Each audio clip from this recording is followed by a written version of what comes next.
내가 그리스도와 함께 십자가에 못 박혔나니. 이제 찬송 들으시고 우리 강의 시작합니다.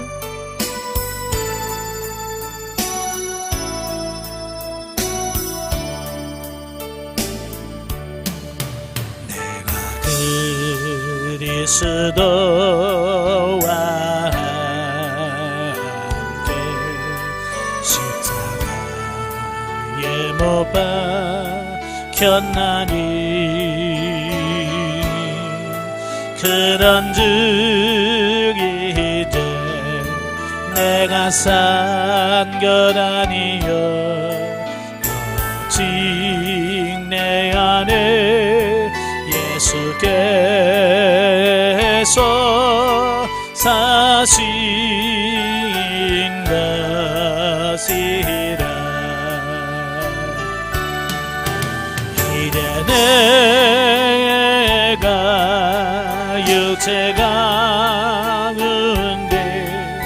사는 것은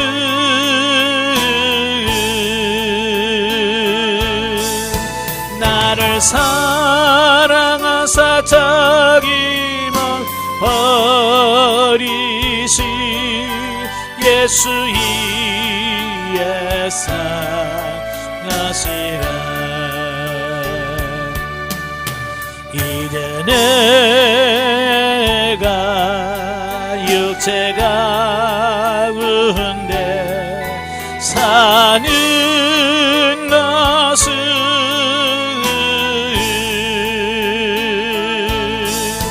나를 사랑하사 자기만 버리신 예수의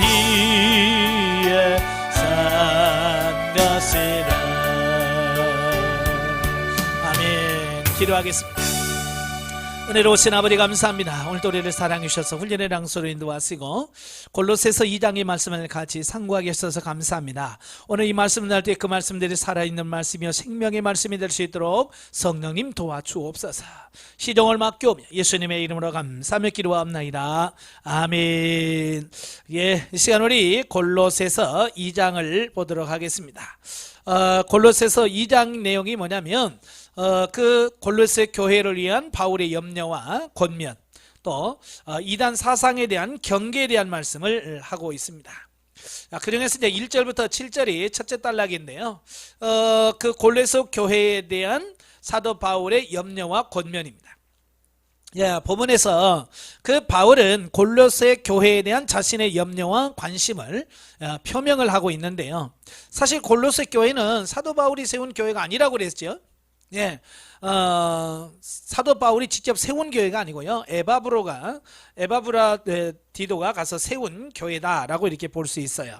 예, 그리고 본문의 1절에 보면 한 번도 본 적이 없어요. 거기 보면 물은 내 육신의 얼굴을 보지 못한 자들을 위하여 그랬죠.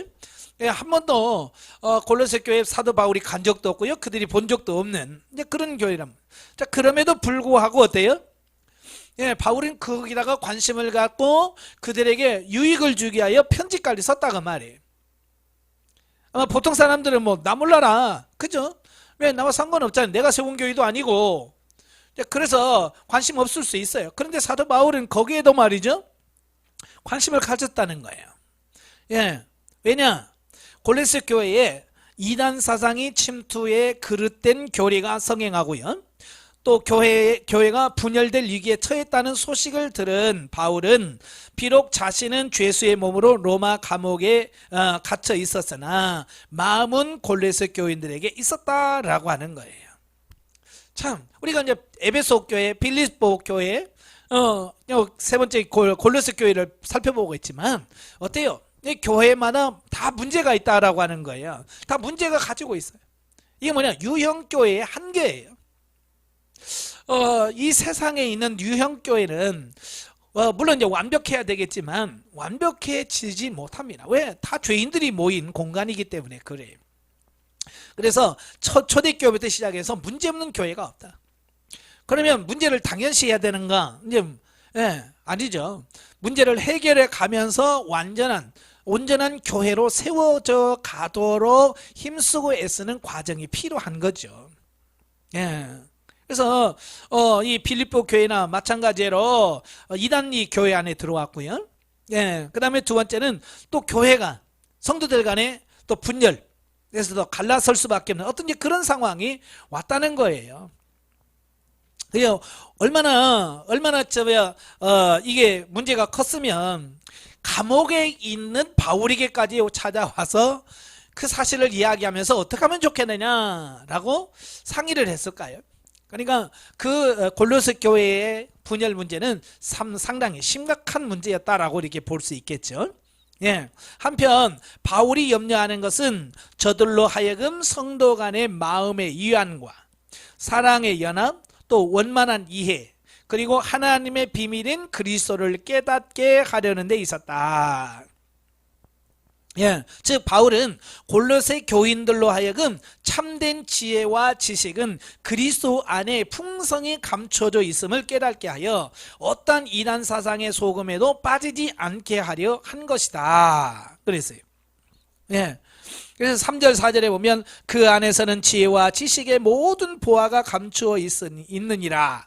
내가 이것을 말하면 아무도 교묘한 말로 너희를 속이지 못하게 하려 함이니.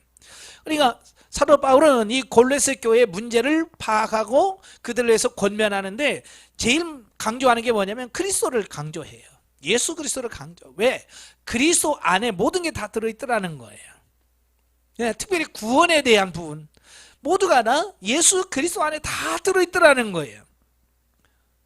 이단은 뭐냐? 그리스도 안에 있는 것을 만족하지 못하고 그리스도 밖에 있는 뭔가를 추가해서 구원을 이뤄보겠다라고 하는 게 이단이거든요. 예, 그러니까 예수 믿는 거 외에 뭐 더 필요한 거 뭐 있어? 예를 들어서 뭐 할례를 받아야 된다든지 예수를 믿어도 뭘 또 해야 된다든지 뭐 이런 거 있잖아요. 이렇게 더 추가시키는 거. 예수 외에 뭔가를 추가시키는 게 뭐냐? 그게 이단이에요. 오늘날도 마찬가지예요. 우리가 신앙생활 하다가 많은 사람들이 이거 가지고는 안 되겠는데 뭐 더 좋은 방법 없을까라고 해서 찾아 헤매는 분들이 많아요. 이제 그런 사람의 표적이 누구냐? 이단의 표적이 되는 거예요. 우리는 예수 그리스도 안에 모든 게 다 들어있다. 우리 생명 구원에 관한 부분은 예수 그리스도 안에 다 들어있다. 예, 그래서 예수 그리스도를 정확하게 아는 게 제일 중요합니다. 그래서 골로새 교회에 문제 있는 그 고린도 교회, 골로새 교회에다가 예수 그리스도를 깨닫게 하래라. 2절 끝부분에 나오잖아요. 예? 이는 그리스도의 마음의 위안을 받고 사랑 안에서 연합하여 확실한 이해의 모든 풍성함과 하나님의 비밀인 그리스도를 깨닫게 하려 함이다. 예. 그리스도의 비밀을 깨달아야 돼요. 예. 그리스도를 깨달았을 때 그렇구나 이게 이해가 되어야 이단에 그 아무리 많은 유혹이 와도 넘어가지 않습니다. 그래서 바울은 그리스도 예수를 주로 신앙하며 고백하는 골로새 교인들을 향해서 세 가지를 권면합니다. 예, 첫째가 뭐냐? 첫째, 그리스도 안에서 행하는 것이며 그랬어요. 그리스도 안에서 행하는 거다. 6절 7절에 보면 뭐라고 했어요? 그러므로 너희가 그리스도 예수를 주로 받았으니 그 안에서 행하되. 그리스도 안에서 행하란 말이에요. 그리스도 밖에서 뭘 찾지 말라는 거예요. 그리스도 밖에서 구원이 없다니까요. 구원을 할 수 있는 다른 길이 없어요. 오직 예수 그리스도 안에 모든 게 다 있습니다. 그래서 골로새 교인들에게 자꾸 이단에 빠져가는 걸 보면서 그리스도 안에서 찾아라. 네, 그리스도 안에 다 있다. 이걸 강조하고 있는 거예요. 그 두 번째는 그리스도 안에서 신앙의 뿌리를 깊게 받고 지속적으로 성장해 가는 것이다. 그랬어요. 예, 7절에 그 안에 뿌리를 박으며 세움을 받아 교훈을 받아 너희 믿음에 굳게 서서 감사함에 넘치게 하라. 그랬죠. 예. 그리스도 안에서 신앙의 뿌리를 내려야 돼요. 다른 데다 신앙의 뿌리를 내리면 안 돼요. 예. 오직 그리스도에게 뿌리를 뽑아서 어떻게 해야 된다고요? 지속적으로 성장해 가야 돼. 예. 제가 늘 말하지만 사도 바울은 영적으로 성장함에 있어서 그 근본 뿌리, 그게 뭐냐? 그리스도란 말이에요. 그리고 그 뿌리 안에서 어떻게 해야 돼요? 성장해 가야 돼요. 왜? 성장하지 않으면 이해할 수도 없고 깨달을 수도 없고 사라질 수도 없기 때문에 사도 바울은 영적인 성장에 대한 부분을 굉장히 강조하고 있어요. 영성훈련에서 제일 강조하는 게 뭐예요? 첫째가 성장이에요.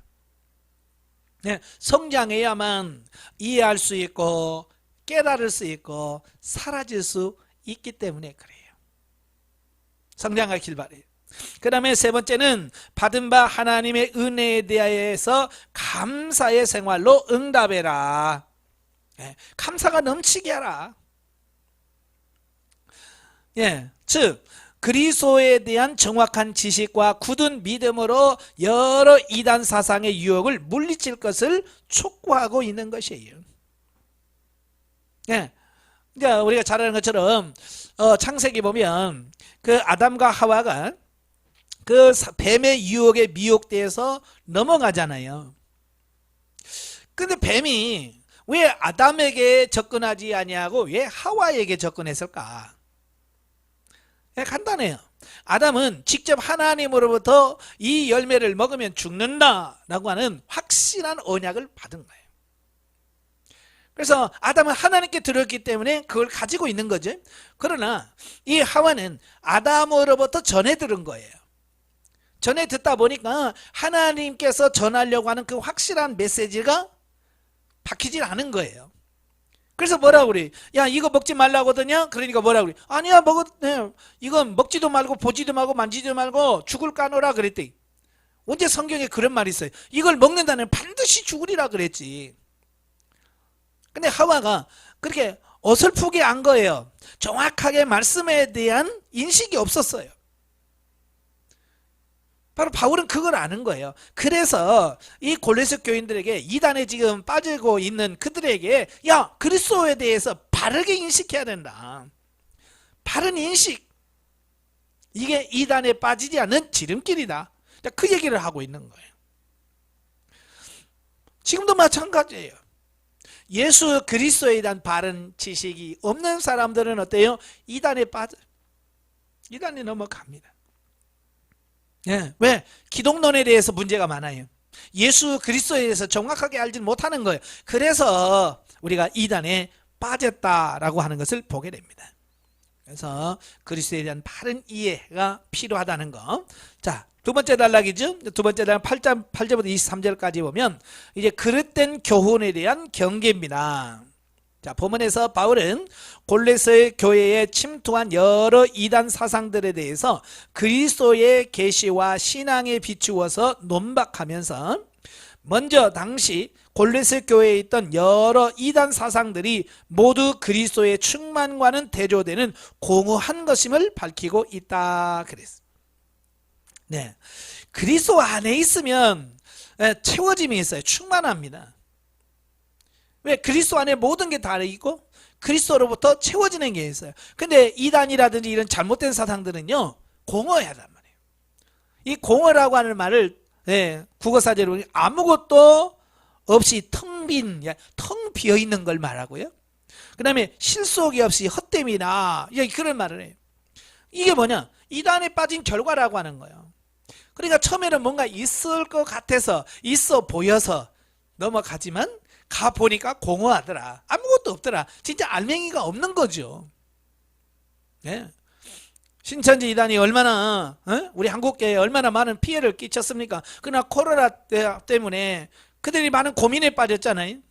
아마 많은 신천지에 빠진 사람들이 지금 깊은 생각에 빠졌을 거예요. 이건 뭐지? 왜냐하면 지금까지 그게 진리라고 생각하면서 왔는데 그게 아니란 말이죠.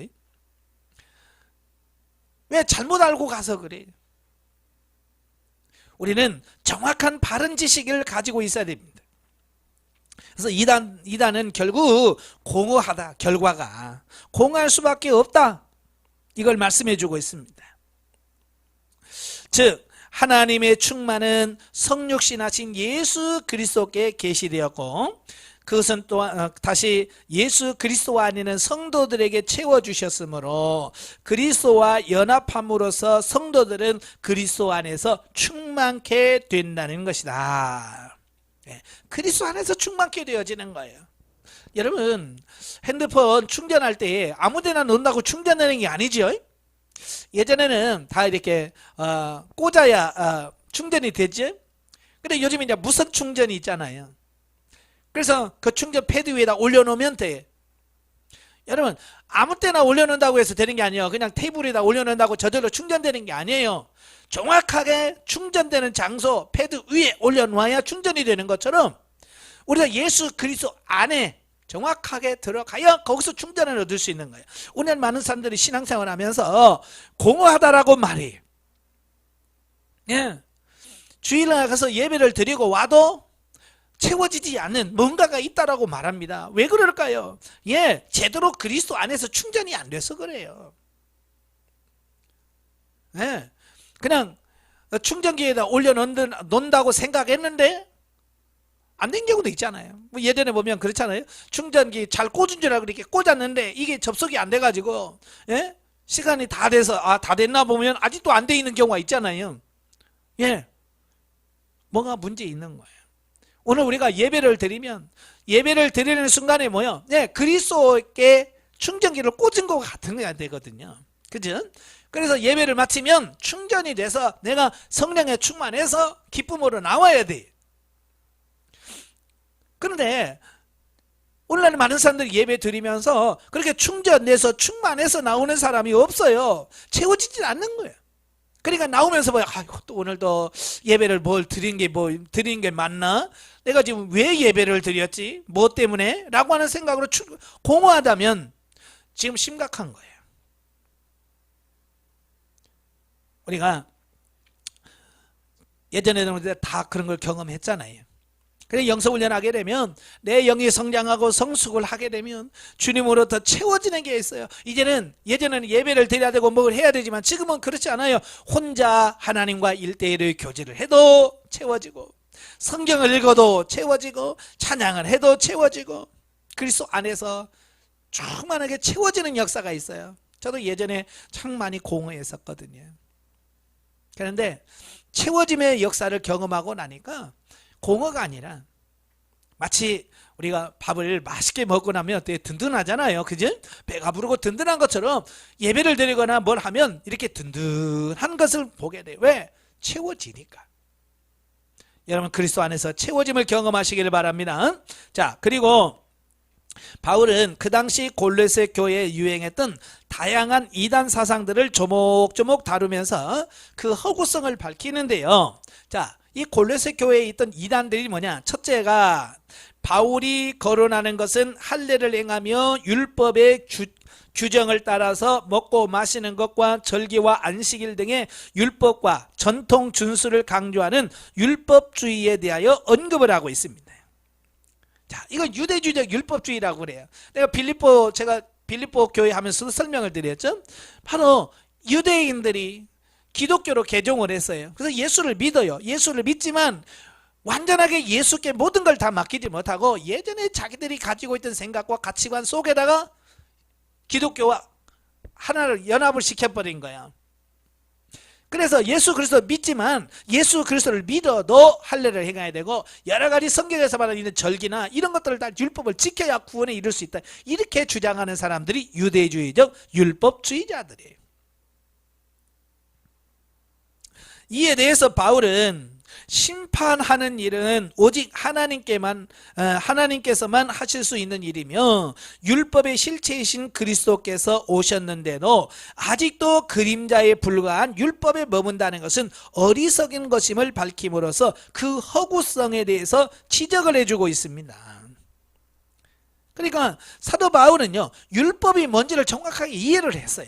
율법은 예수 그리스도 오시기 전까지 몽학선생, 초등교사로서 주어진 거예요. 전혀 무가치하다는 게 아니라 예수 그리스도까지만 인도하는 그 역할을 하는 게 뭐냐? 율법이라고 말이에요. 그래서 구약은 예표요, 그림자요, 모형이란 말이에요. 그래서 이것은 실제가 오면 어때요? 더 이상 가치가 없는 거죠. 예. 우리도 보면 그랬잖아요. 어떤 기계라든지 이런 걸 개발을 하면 맨 먼저 나오는 게 뭐냐면 시제품이 나와요. 시제품. 예, 처음으로 그걸 만들어서 나와요. 그래서 그 시제품을 가지고 뭐요? 완성품이 아니죠. 그 시제품은 뭐요? 예, 정품이 나오기까지 그걸 가지고 계속해서 연습을 하는 거예요. 연습을 하고 계속해서 활용하면서 문제점이 뭔가, 장점이 뭐고 단점이 뭔가, 이걸 자꾸 파악을 하는 거예요. 그래서 장점은 더 만들고 장점은 자꾸 하나하나씩 해소시켜 가서 나중에 그게 다 되면 정품을 만든 거예요. 이제 어찌 보면 율법이라고 하는 것은 우리를 구원하시기 위해서 예수님이 오시기까지 시제품으로 준 거예요. 그래서 정품이 나오면 시제품은 더 이상 활동이 없죠. 예, 마찬가지예요. 율법이라고 하는 게 그렇다 그 말이에요. 그런데 유대인들은 이미 시제품인데 그걸 붙들고 있는 거야. 율법을 이미 예수 그리스도께서 완성했거든요. 더 이상 그게 율법에 매일 필요가 없음에도 불구하고 여전히 거기에 매여 있단 말이에요. 그래서 사도 바울이 그 율법에 대해서 강력하게 주장하고 있습니다. 자, 그 다음에 두 번째 골로새 교회 이단이 뭐냐면 천사를 숭배하는 사상이 있는 거예요. 천사를 숭배해요. 성경에 보면 천사를 숭배하는 게 있어요, 없어요? 없지요. 가끔 이제 주의 사자가 나와요. 성경에 주의 사자가 그러죠. 그래서 주의 사자가 종종 나타나서 하나님의 말씀 계시를 전합니다. 그래서 삼손의 엄마나 아버지에게 주의 사자가 나타나죠. 또 기드온에게도 나타나고요. 자, 이렇게 여호와의 사자가 나타난. 근데 주로 이제 성경에서 여호와의 사자는 주로 천사를 가리킵니다. 천사장 가브리엘이라든지 미가엘이라든지 이런 천사들이 주의 사자로 오는 경우가 있어요. 그리고 종종 성자 예수님께서 구약시대 현현에서 임할 때도 있습니다. 그러면 이 천사와 예수 그리스도의 차이점이 뭐냐? 다 성경에는 주의 사자라고 되어 있거든요. 그래서 이 주의 사자를 만나면 사람들이 다 뭐라고 그래? 절하려고 그래요. 예, 절하려고 하고 제사 드리려고 해요. 그 앞에서 본능적으로. 자, 그때에 야, 하나님께만 예배드리고 하나님께만 제사해라 라고 해서 제사를 안 받는 주의 사자는 천사들이에요. 왜? 제사를 받을 수 있는 존재가 아니기 때문에 제사를 안 드립니다. 그러나 제사해라, 내가 받겠다. 그런 사람은 그런 천사는, 주의 사자는 예수 그리스도 현현이라고 보실 수 있어요. 예. 분명하게 천사는 숭배 대상이 아니에요. 자기들 스스로 나한테 절하지 말고 하나님께 해라 라고 합니다. 왜? 숭배 대상이 아니니까. 자, 그러면 왜 천사 숭배가 갑자기 교회 안에 들어왔을까? 예, 그죠? 왜 천사 숭배가 성경에 나오지도 않는 게 갑자기 골로새 교회에서 왜 천사 숭배가 나오는가? 자, 그들은 인간이 하나님을 직접 예배하는 것은 교만한 일로서 중보자로서 천사를 숭배해야 한다면서 그리스도의 중보자로서의 역할을 무효하려고 하는 시도가 있었습니다. 예, 그들의 주장이 뭐냐면, 아니 우리가 죄인이고 죄인된 우리가 어떻게 하나님 앞에 직접 갈 수 있냐? 우리는 직접 하나님께 못 가니까 하나님을 섬기는 천사를 잘 숭배해서 선사가 대신 하나님께 가서 하면 좋지 않겠냐? 어찌 그럴싸한 이론이죠. 예, 그럴듯하잖아요. 우리가 죄인이 주님 앞에 가기보다 영인 그 천사에게 잘해서 천사가 가서 해주면 얼마나 좋아요. 네. 그런데 문제는 뭐냐? 예수 그리스도만이 하나님과 인간 사이의 유일한 중보자인데, 그죠? 예수 그리스도만 하나님과 우리 사이의 유일한 중보자야. 근데 천사를 거기다 끌어들였어요. 이건 뭐예요? 예수 그리스도의 중보 사역을 무효화시키는 거예요. 이단이죠, 이거. 완벽하게 성경에서 벗어난 거예요. 예, 여러분, 하나님과 우리 사이의 중보자는 오직 예수 그리스도 한 분밖에 없어요. 그런데 이 천주교 같은 경우는 그 중간에 누구를 끼워 넣냐면 마리아를 끌어 넣죠. 예, 그래서 천주에서 기도할 때 뭐라고 그래요? 예, 성부 마리아여 우리의 기도를 들으사. 그러면서 성부 마리아를 예수님의 그 중보사역, 하나님과 우리 사이 중보사역자로 세워. 그뿐만 아니라 여러 성인들이 있잖아요. 뭐 성 안토니오여, 나의 기도를 들으사, 성 어거스틴요, 내 기도를 들으사, 이러면서 성자, 그러니까 성자라고 생각하는 그 성자들을 중간에 끼워요. 왜? 이 천사 숭배와 똑같아요, 내용이. 직접 죄인이 하나님께 갈 수 없으니까 중간에 누군가를 끼워 넣어서 대신 해줄 수 있기를 간구하는 어떤 이런 부분인데요, 이것도 이단입니다. 잘못된 거죠. 오직 예수 그리스도만 중보자라고 하는 거예요. 자, 이에 대해서 바울은 머리와 몸의 비유로 그리스도와 성도의 관계를 설명합니다.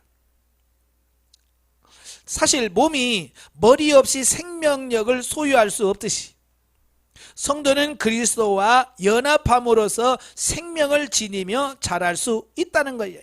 그죠? 사람의 머리가 없다면 어떻게 될까요? 살 수가 없지요. 왜? 모든 기능과 모든 것은 어디서 나와요? 머리에서부터 이루어져서, 그게 모든 지시와 신경과 모든 걸 통해서 이 몸이 이 머리의 지시에 따라서 움직이는 거잖아요. 그럼 머리가 없다면 살 수 없는 거죠. 왜냐하면 그리스도는 교회의 머리이시며 성도는 그의 몸, 즉 지체들이기 때문이다. 그런데 저들은 머리 대신 그리스도를 제외하고 있는 것이다. 그리스도가 우리 교회의 머리가 되시고 우리 성도들의 머리가 되는데 자꾸 그 머리를 제거한단 말이에요. 예수님을 제거해요. 그러면 어떻게 돼요? 예수님 없는 몸은, 무슨 머리 없는 몸은 살 수 없듯이 예수님 없는 교회는 교회가 아닌 거죠. 따라서 머리가 없는 천사 숭배의 이단자들에게는 생명도 자람도 없고 오직 허무함이 있을 뿐이다 라고 말하고 있는 거예요. 그건 우리에게 공허만 더 들어갈 뿐이지 유익이 없다, 아무것도 유익이 없다라고 말씀합니다. 사람에게 뭐가 중요해요? 머리가 중요하잖아요. 머리. 가끔 뉴스를 들어보면 무슨 뭐 교통사고라든지 어떤 뭐 폭행 사건이라든지 뭐 이런 사건을 경험하고 뭐다 뇌사 상태라는 말을 듣잖아요. 이 뇌사 상태라는 게 뭐야? 왜? 뇌의 기능이 멈춰버린 걸 말해요. 뇌의 기능을 멈췄어요. 뇌의 기능이 멈추면 사람으로서 역할이 없는 거예요. 그래서 겨우 호흡기 돌려서 인공호흡기를 시켜서 호흡을 시키고 피를 돌게 해서 그 몸은 살아있는 것처럼 느낄 수 있지만 뭐예요? 뇌가 죽어서 더 이상 사람이라고 할 수 없지요. 마찬가지예요. 우리도 예수 그리스도가 교회의 머리이신데 머리 대신 그분을 부정하면 어떤 구원이나 영적인 유익이 없고요, 생명이나 영적 성장 성수, 이 모든 것은 다 불가능하대. 뇌사 상태가 일어나는 뭐가 되겠어요? 그래서 사도 바울은 머리 대신 예수 그리스도에 대해서 정확하게 말씀하고 있습니다. 여러분도 예수 그리스도를 여러분의 머리로 삼으시길 바랍니다. 그래서 예수 그리스도의 말씀과 명령을 따라서 순종하면서 그분의 지도 인도를 따라서 사는 그런 삶이 되길 바랍니다. 자, 세 번째 이단으로서는 인간이 만든 규정으로 하나님의 지지를 얻는 수단으로 여기며 이를 강요하는 금욕주의자들에 대하여 경고를 하고 있다. 그래서 20절부터 22절까지 보면 그 사람 세상의 초등학문에서 그리스도와 함께 죽었거늘 어찌하여 세상에 사는 것과 같이 규례에 순종하느냐. 그러니까 하나님으로부터 온 게 아니라 사람들이 만들어낸, 고안해낸 여러 가지 방법들이 있어요. 그 중에 이제 헬라의 철학에 보면 두 가지 파가 있다고 그랬어요. 스토아 학파가 있고요. 스토아 학파는 금욕주의를 표방하는 학파예요. 그래서 그들은 어떤 육체를 제한하고 하는 거죠. 예를 들어서 결혼 안 하죠. 그 다음에 뭐 금식 같은 걸 많이 하죠. 이런 걸 하면서 자기를 변화시키려고 하는 어떤 그런 시도를 말합니다. 이런 철학에서 나온 거예요. 그런데 문제점이 뭐냐면 이 금욕주의는 뭐가 문제냐면 하나님을 자신을 하나님께 맞추려고 해야 되는데, 그죠? 우리는 하나님께 맞춰야 되잖아요. 그죠? 하나님의 말씀대로 하나님의 뜻에 우리다가 맞춰야 되는데, 이 금욕주의는 뭐냐면 자기 자신에게다가 하나님의 뜻을 맞추는 거예요. 자기다가 맞추는 거예요. 벌써 이거 틀렸죠. 네. 그래서 이건 진정한 믿음도 아니고 이건 신앙도 아닌 거예요. 그래서 금욕주의는 겉으로 보면 대단하지요. 예? 겉으로 보면 결혼도 안 하지요. 뭐 잠도 안 자지요. 예? 묵상하면서 뭐 명상하면서 한 달 내에 뭐 금식도 하지요. 막 그러면 사람들은 와 대단하다 막 이렇게 생각할 수 있지만 영적으로 보면 그래봤자예요. 생명력이 없어요. 생명은 예수 그리스도 안에 있는 거거든요. 자, 마지막으로 바울은 이 모든 것을 종합하여 모든 이단들은 하나님의 계시가 아니라 단지 인간이 만든 규정으로서 무가치하며 오히려 유익을 주지 못한다라고 23절에서 결론을 하고 내리고 있어요. 그래서 이런 것들은 자의적 숭배와 겸손과 몸을 괴롭게 하는 데는 지혜 있는 모양이나 오직 육체에 따르는 것을 금하는 데는 조금도 유익이 없느니라. 예, 아무 유익이 없다라고 말씀해 주고 있습니다. 예. 그래서 우리는 진리 대신 하나님의 말씀이 기준이 되고 그 말씀에 따라서 살아야 됩니다. 그죠? 근데 이단들은 뭐야? 진리 하나님의 말씀이 기준이 아니라 자기들이 설정한 기준, 그죠? 자기들이 설정한 어떤 이런 방법, 이런 걸 통해서 하나님을 만나고 하나님과 교제하려고 한단 말이에요. 그러니까 이럴 수가 없죠. 분명히 성경은 뭐라고 그래요? 하나님은 영이시니 예배하는 자가 신령과 영과 진정으로 해야 된다. 진리로 해야 된다. 분명히 하나님의 방법을 말씀했어요. 그 방법 외에는 다른 방법이 없습니다. 이걸 바르게 아셔야 돼. 자, 이렇게 네 가지가 나오는데요. 자, 모든 이단의 공통점이 뭐냐? 예. 이 네 가지 이단들의 공통점이 뭐냐면 구원에 이르는 참 진리를 교묘하게 바꾸어 놓는다는 거예요. 그죠? 성경 자체를 부인 안 합니다. 부정 안 해요. 예수님 부정 안 해요. 다 인정합니다. 그러나 그것을 살짝 바꾸어 놔요. 뭘 하나 빼든지 넣든지. 그래서 그리스도께서 주신 참 자유를 빼앗으며 궁극적으로 인간을 멸망케 한다는 거예요. 이게 중요한 거예요. 멸망케 한다는 거예요. 멸망. 따라서 우리는 본문을 통하여 인간인 동시에 하나님이시며 또 육신으로 이 땅에 오셔서 사망 권세를 이기시고 부활하신 그리스도와 영적으로 연합하면 성도들에게는 참 자유를 얻을 뿐만 아니라 이러한 이단 사상을 능히 이겨낼 수 있다는 사실을 교훈을 받습니다. 예. 그래서 우리가 진리를 바르게 알아야 우리가 자유할 수 있어요. 이게 진리를 모르니까 불안한 거예요. 그죠? 이거 갖고는 안 될 것 같고 뭔가 여기다가 뭔가를 더 해야 되고 뭔가를 추구해야 되겠다는 자꾸 추가하려고 하는 이런 속성이 있는데 그건 뭐야? 자유가 없기 때문에 그런 불안하기 때문에 그런 거. 두려움 때문에. 그래서 예수님께서 요한복음 8장 32절에서 뭐라고 그래요? 진리를 알지니 진리가 너희를 자유케 하리라.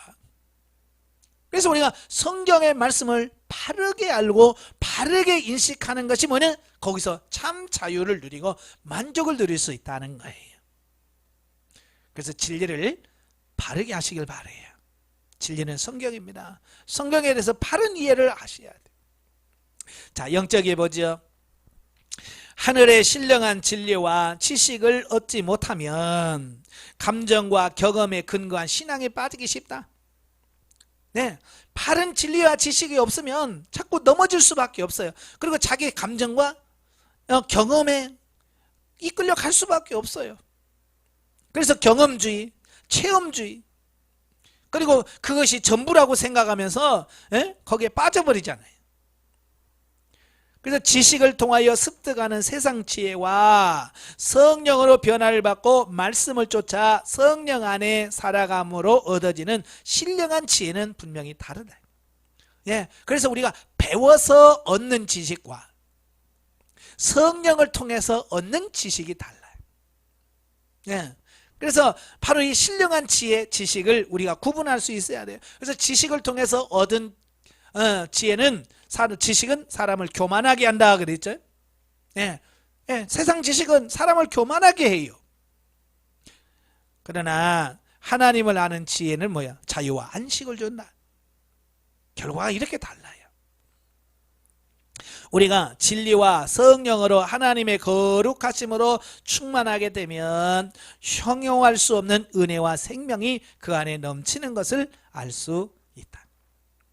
자, 진정한 할례는, 이제 할례에 대한 말씀이에요. 진정한 할례는 육체하는 것이 아니라 그리스도 예수 안에서 진리의 말씀을 쫓아 순종하고 복종함으로 육체의 자아에 기인하는 잘못된 생각과 마음을 벗어버리는 것이다. 예, 그 밑에 성경 계시발전자 쪽에서 그리스도 할례에서 다시 한번 설명할 거예요. 예, 유대인들의 실수가 뭐냐면 육체 할례에다가 모든 걸 다 맡기는 거예요.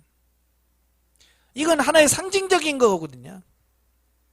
그런데 거기다가 올인해 버리는 거예요. 정말 할례가 뭐냐? 육체하는 할례가 아니라 정말 내가 예수 그리스도 안에서 진리와 말씀을 따라서 듣고 믿고 순종함으로 그 말씀 사라지는, 그걸 진짜 할례라고 말씀하고 있거든요. 그래서 성령으로 말미암아 그리스도의 접붙임으로 그와 함께 우리의 옛사람이 죽고 하나님의 말씀을 따라서 살아감으로 부활의 새 생명으로 변화되는 삶을 살 수 있다. 18절부터 19절에 보면 잘못된 천사 숭배 사상에 빠짐으로 진리를 따르지 않고 자신들의 주관적인 체험을 추구함으로 잘못된 신앙에 빠지지 말 것을 말씀하고 있다. 네, 우리는 기독교는 체험의 종교입니다. 그죠? 예, 왜? 진리이기 때문에 그 말씀도 순종하면 반드시 거기에 대한 결과, 체험이 옵니다. 그러나 중요한 것은 뭐냐면 그 체험은 어디까지나 체험일 뿐이지 체험이 기준이 되면 안 돼요. 하나님의 말씀이 기준이 되고 진리가 되어야지 개인적이고 주관적인 체험이 기준이 될 수는 없다는 거예요. 왜냐하면 같은 거라도 경험하는 사람들마다 다 달라. 그죠? 심지어 천국 갔다 온 사람들의 말을 다 들어봐요. 똑같은 말 해요, 안 해요? 다 달라요. 왜냐하면 체험이니까 그러는 거예요. 그러나 성경 말씀은요, 누가 읽어도 똑같은 거예요. 물론 깨닫는 수준은 그 사람의 영적인 수준에 따라서 깨닫는 수준은 다르겠지만, 그래서 기준이 제 개인의 체험이나 경험이 되면 안 됩니다. 오직 변치 않는 하나님의 말씀이 기준이 돼야 된다는 거예요. 예수님이 우리의 머리가 되심으로 우리는 그분을 의지하고 예수님의 교훈을 믿고 따라가는 것이 진리적인 삶이다. 체험은 진리에 더 가까이 가게 하도록 주신 것인데 은사와 능력을 충분히 받고 자기를 드러내고 주님을 도외시하는 잘못된 신비주의에 변질된 신앙이다. 예. 하나님께서 이 체험이라는 게 뭐예요? 예, 체험을 통해서 그리스도께, 주께, 하나님께 더 가까이 가도록 하나님께 사실 의도로 이 경험을 주시고 체험을 주셨는데 거기에 빠지면 잘못될 수밖에 없다는 얘기예요. 체험은 분명히 중요해요. 예, 중요해요. 안 중요하다는 게 아니에요. 중요합니다. 그러나 거기에 빠지면 안 된다는 거예요. 예, 우리가 체험과 경험을 통해서 말씀의 진리를 더 굳건히 하고 신앙 안에서 바르게 세워가야지 체험에 머물러서는 안 된다, 그 말입니다. 자, 마지막으로 성경 계시 발전사적 이해를 봅니다. 11절에 보면 또 그 안에서 우리가 손으로 하지 아니한 할례를 받았으니 곧 육의 몸을 벗는 것이요 그리스도의 할례니라 그랬어요. 할례라고 하는 말씀은 그리스도의 할례다. 예, 성경에 보면 할례라고 하는 말이 138번 나와요. 신구약성에 138번 나옵니다. 자, 그런데 이 할례의 의미를 정확하게 알아야 돼요. 예, 살조정전 하면서도 제가 할례를 한번 한 적이 있거든요. 예, 그래서 다시 한번 하는데요. 할례라고 하는 게 뭐냐? 할례라고 하는 것은 문자적으로 보면 남성 성기의 표피를 잘라내는 것을 말합니다. 그죠? 할례라는 말이 둥글게 잘라내라 그런 뜻이에요. 예? 표피를 자르다, 예? 찢는다, 뭐 이런 의미가 담겨져 있거든요. 그래서 고대 이스라엘 남자아이는 태어난 지 8일째 되는 날에 할례를 받습니다. 그래서 정통 유대인이냐, 진짜 정통 유대인이냐, 뭘 가지고 따지냐면, 예? 난지 며칠 만에 언제 할례 받았느냐, 이걸 보면 알아요. 그래서 정통 유대인들은 난지 8일이 되면 할례를 받습니다. 근데 나는 뭐 10살에 받았다, 나는 뭐 20살에 받았다 라고 하면 정통 유대인이 아니란 얘기죠. 예. 그래서 유대인들은 난지 8일 만에 할례를 행하면서 그때 이름이 지어져요. 예. 우리는 보통 언제 이름이 지어지냐면 보통 태명을 부르다가 태어나서 이제 동사무소 가서 출생신고를 하잖아요. 그래서 출생신고할 때 이름이 이제 정해집니다. 그래서 주민등록등에 올리죠. 호적에 올리죠. 그러면 이제 그 이름이 그의 이름이 되어져요. 그러나 유대인들은요, 이 할례를 행할 때, 난지 8일 만에 할례를 행할 때 이름이 주어집니다. 할례는 하나님과 아브라함 그리고 그의 후손들과 계약을 맺으시는 방법들 가운데 하나였다. 그러니까 성경에 보면요, 하나님과 인간 사이에 많은 언약, 계약이 있어요. 제일 먼저 한 게 행위 언약이죠. 창세기 2장 17절, 이 열매를 먹는 한 정령 죽으리라. 이 선악을 알게 하는 열매를 가지고 언약을 해요.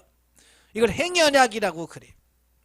그 다음에 여자의 후손의 언약, 창세기 3장 15절. 그 다음에 아브라함과 언약, 이삭과 언약, 야곱의 언약. 자, 이렇게 또 횃불 언약도 있고 여러 이렇게 언약이 있는데요, 그 언약을 맺으시는 방법들 가운데 하나예요. 그러니까 이 할례가 전부는 아니라는 거예요. 여러 계약 중에 하나다. 자, 그렇게 볼 수 있어요. 자, 그래서 이 할례를 크게 세 가지로 우리가 성경에서 말씀해, 수준을 세 단계로 이렇게 말씀해 주고 있어요. 첫째가 육적 할례입니다. 육적 할례. 이 육적 할례는 몸에다가 하는 할례를 말하죠. 네. 육적 할례는 우리 몸에다가 직접 하는 할례를 육적 할례라고 말합니다. 예. 할례 기원이 어디냐? 창세기 17장에 나옵니다. 창세기 17장 10절부터 보면 하나님께서 아브라함에게 뭐라고 그래? 너희 중 남자는 다 할례를 받으라. 이것이 나와 너희와 너희의 후손 사이에 지킬 내 언약이니라. 너희는 표피를 베어라. 이것이 나와 너희 사이의 언약의 뭐라고요? 표징이다. 예, 표징이라고 분명히 말씀하고 난지 8일 만에 할례를 받아야 된다라고 말씀합니다. 자, 여기 이제 육적 할례의 시작이 어디냐? 아브라함 때예요. 그러면 유대인들만 할례를 하느냐? 아니에요. 역사적으로 보면 많은 다른 나라 사람들도 특별히 셈족들, 셈족 중에서 많이 이 할례를 행하기도 하고요. 지금도 아랍 일부 민족 가운데는 지금도 여성의 할례가 있거든요. 여성의 할례도 있고 남자 할례도 있고. 자, 그래요. 그러니까 성경에만 할례가 나오는 건 아니에요. 이미 여러 나라에서도 할례를 행하고 있어요. 그래서 근데 차이점이 뭐냐? 이 유태인들, 이스라엘 백성들이 하는 할례는 하나님과 언약적 관계를 표징하는 그 의미의 할례라고 할 수 있는 거죠. 자, 그 다음에 두 번째 할례가 나오는데요, 여호수아서 5장을 보시면 이스라엘 백성들이 요단을 건너요. 요단을 건너서 길갈이라고 하는 지명에 이르렀을 때 하나님께서 뭐라고 말씀하냐면 여호수아에게 너는 부싯돌로 칼을 만들어서 이스라엘 자손들에게 다시 할례를 행하라 그랬어요. 그러니까 광야 40년 동안 태어난 자녀들은 할례를 행하지 않았어요. 예, 그러니까 40년 동안 할례가 안 하는 거예요. 원래 난지 8일 만에 할례를 안 했단 말이에요. 물론 환경적인 부분도 있지만 어찌 보면 범죄하고 타락한 그 인간들에게 하나님께서 뭐예요? 하나님과 관계에 있어서 이런 언약적 관계에서 벗어나 있는 어떤 그런 것을 상징적으로 표현했다라고 볼 수 있겠죠. 예, 그래서 다시 이제 요단을 건너고 나서 하나님과의 언약적 관계를 다시 회복할 목적으로 다시 할례를 행하라라고 말씀합니다. 그래서 광야에서 태어난 많은 사람들이 여기서 할례를 받게 되지요. 자, 구약에서만 할례가 있느냐? 아니에요. 누가복음 2장 21절에 보면 할례할 8일이 되며 그 이름을 예수라 하니 곧 잉태하기 전에 천사가 일러준 바라라 그랬어요. 누가 할례 받았어요? 네, 예수님도 난지 8일 만에 할례를 행했고요. 그 할례를 행할 때 예수라는 이름이 주어집니다. 자, 예수님도 난지 8일 만에 할례를 받았어요. 그리고 바울도 마찬가지예요. 사도 바울도 빌립보서 3장 4절부터 6절에 보면 그러나 나도 육체를 신뢰하나다. 만일 누구든지 다른 이가 육체를 신뢰할 것이 있는 줄로 생각하면 나도 더욱 그러하리라. 나는 8일 만에 할례를 받고 그랬죠. 바울도 8일 만에 할례를 받았다는 거예요. 자, 여기서 구약에서도 할례를 받았고요, 신약에서도 할례를 받았어요. 만약에 이 할례 자체가 안 좋은 거라면 예수님이 할례 받을 필요가 없고 사도 바울도 할례를 받을 필요가 없지요. 그럼에도 불구하고 예수님도 할례를 받았고요, 사도 바울도 할례를 받았어요. 물론 이제 바울은 아직 율법이 완성되어진 예수님의 탄생을 믿지 않았기 때문에 그럴 수 있겠지만, 예, 그러니까 어찌 보면 육체 할례는 해도 되고 안 해도 되는 거예요. 그래서 이 육적 할례는 뭐냐? 하나님과 맺은 언약을 눈으로 볼 수 있는 외적 물리적 상징이었다라고 하는 거예요. 네, 그러니까 예를 들어서 이런 거죠. 자, 우리가 계약을 했을 때 계약서를 가지고 있으면 어때요? 내가 계약서를 가지고 있는 한 든든하죠. 왜? 계약서는 뭐예요? 약속이고 그걸 지우겠다라고 하는 확인서거든요. 근데 말로만 이렇게 해줄게 라고 말하고 계약서가 없다, 불안한 거죠. 왜? 언제 그걸 엎을지 모르잖아요. 예? 난 그런 말 한 적 없다 그러면 끝나잖아요. 마찬가지예요. 하나님도 하나님과 언약 관계를 맺었는데 그 할례를 행함으로 말미암아서 뭐예요? 그 몸에 그 흔적을 가지고 있으므로 늘 그걸 확인하면서 하나님과의 관계를 인식하면서 하는 거예요. 바로 그런 의미에서 할례가, 육적 할례가 필요한 거죠. 그러나 이제 예수 그리스도께서 직접 오셔서 십자가를 못 박혀 죽으시고 성령을 통해서 인쳤단 말이에요. 이제는 할례에 대한 언약서가 더 이상 필요가 없는 거예요. 그죠? 예. 예를 들어서 이런 거예요. 예를 들어서 전세 계약을 했어요. 전세 계약을 했어요. 그래서 2년 채웠어요. 2년 후에 주인이 다시 와가지고 새로 계약서 쓰자. 예. 그래서 새롭게 계약서를 썼어요. 그래서 도장을 찍고 해서 했어요. 그러면 뭐가 중요해요? 2년 전 계약서가 중요한 거예요? 바로 지금 새롭게 계약한 게 중요한 거예요? 맞아요. 예전에 한 건 쓸거 없어요. 그건 아무리 내가 가지고 있어 소용없어요. 지금 쓴 계약서가 효력이 있는 거지, 옛날에 쓴 건 이미 지나서 효과가 없는 거예요. 마찬가지예요. 이 구약에서의 육적 할례는 그 예수 그리스도와 성령을 통해서 인치기 이전에는 효과가 분명히 있어요. 그러나 예수 그리스도와 성령이 오시고 나서는 성령님이 인침을 하신 이후에는 더 이상 할례가 의미가 없다는 얘기예요. 자, 그 육적 할례에서 머물면 안 되겠죠. 자, 그래서 두 번째가 마음의 할례 단계입니다. 마음의 할례. 이 마음의 할례는 뭐냐? 참된 할례는 내적인 것으로 회개와 믿음, 순종을 통해서 이루어진다 그랬어요. 육적 할례는 몸에 하는 거예요. 근데 마음의 할례는 내적으로 이 안에서 진짜 진정으로 회개하고 믿음으로 또 순종을 통해서 이 마음의 할례가 이루어진다는 거예요. 그래서 성경은 야, 육적 할례에 끝나면 안 돼. 더 중요한 할례가 있어. 그게 뭐냐? 마음의 할례야 라고 말씀해 주시는 거예요. 그래서 마음의 할례를 처음으로 말씀한 것이 신명기예요. 신명기 10장 16절에 보면 그러므로 너희는 마음의 할례를 행하고 그랬죠? 다시는 목을 곧게 하지 마라. 네, 마음의 할례를 하래. 왜냐하면 그들이 뭐냐면 그 육의 몸에 할례를 했잖아요. 육의 할례를 하고는 그들이 교만에 빠진 거예요. 야, 이젠 다 됐어. 우리가 다 끝난 거야 라고 생각하고 교만한 그들에게 야, 마음의 할례를 해라. 육체 할례 갖고는 안 된다. 마음의 할례를 행하라. 예, 그렇게 권면하고 있는 거예요. 마음의 할례를 말씀하고 있어요. 신명기에서 모세만 그 말을 하는 게 아니에요. 예레미야 4장 4절에 보면 예레미야 4장 4절에 보면 예, 유다인들과 예루살렘 주민아 너희는 스스로 할례를 행하여 너희 마음 가죽을 베고 나 여호와께 속하라. 그리하지 아니하면 너희 악행으로 말미암아 나의 분노가 불같이 일어나 사르리니 그것을 끌 자가 없으리라. 아까도 말한 유대인들은요, 이스라엘 사람들은요 태어나면 8일 만에 다 할례 받아요.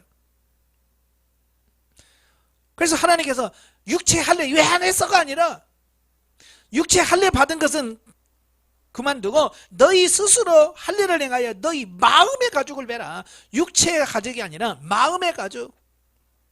예. 마음의 할례가 필요하다라고 말씀하고 있는 거예요. 예, 그 다음에 에스겔서 44장 9절.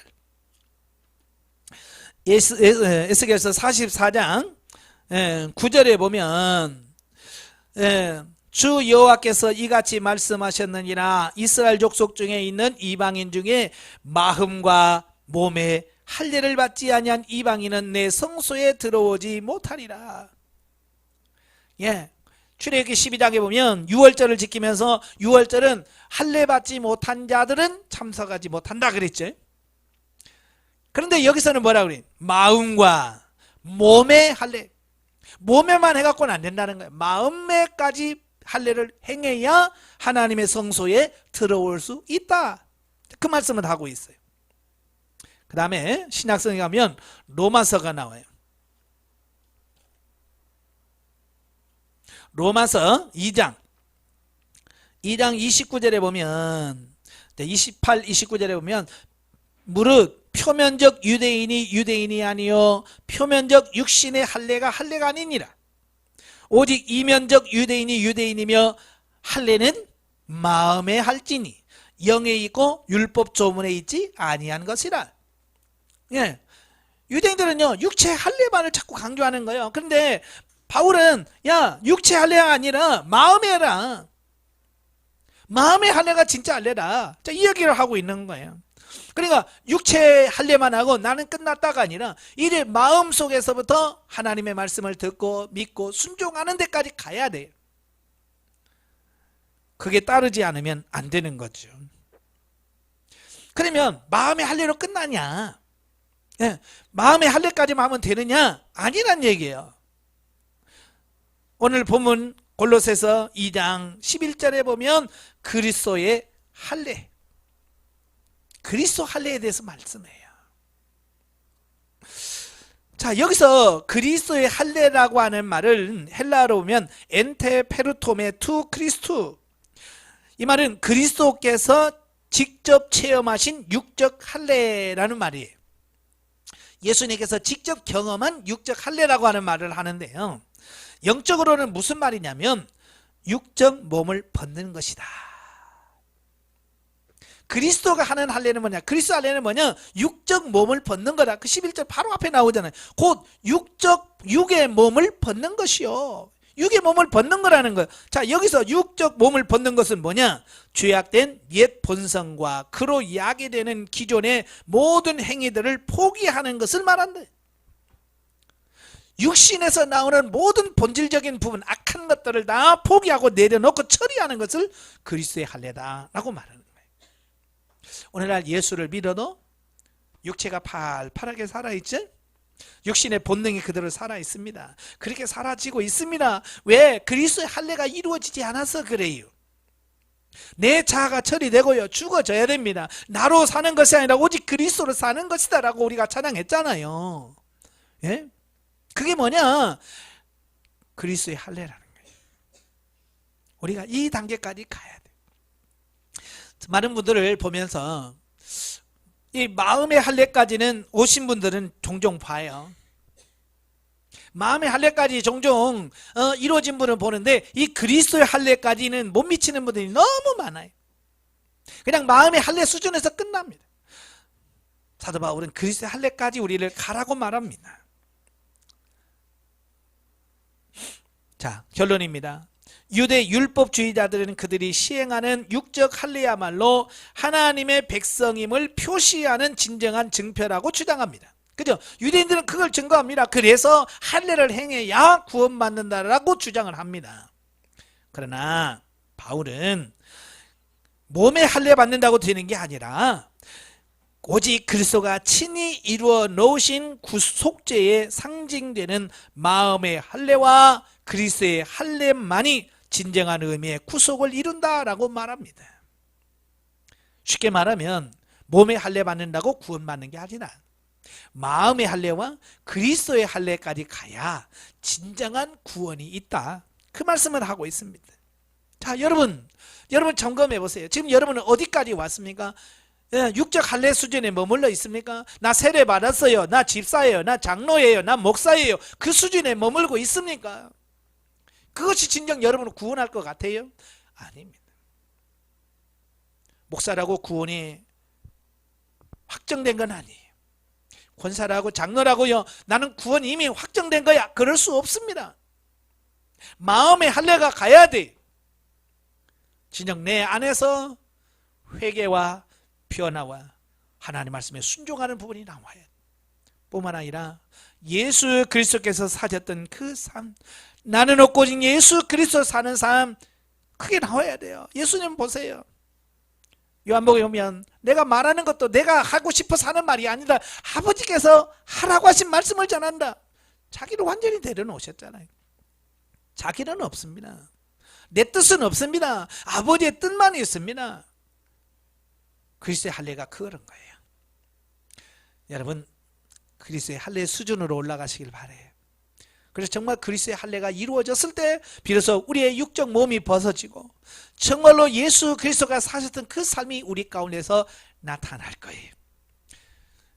거기까지 열심히 달려가시기를 주며 축원합니다. 기도하겠습니다. 은혜로우신 아버지 감사합니다. 우리가 이 땅에 살면서 여러 할례들이 있는데 이스라엘 백성들은 육적 할례를 만족하고 거기에 멈췄습니다. 그러나 우리는 그런 육적 할례에 멈출 것이 아니라 마음의 할례로 성장되어지게 하시고 또 마음의 할례에서 머무는 것이 아니라 그리스도의 할례, 곧 육의 몸을 벗는 단계까지 철저히 가서 나로 사는 것이 아니라 오직 내 안에 계신 예수 그리스도 사는 우리의 삶이 나올 수 있도록 은혜를 베풀어 주시옵소서. 예수님의 이름으로 감사하며 기도합나이다. 아멘.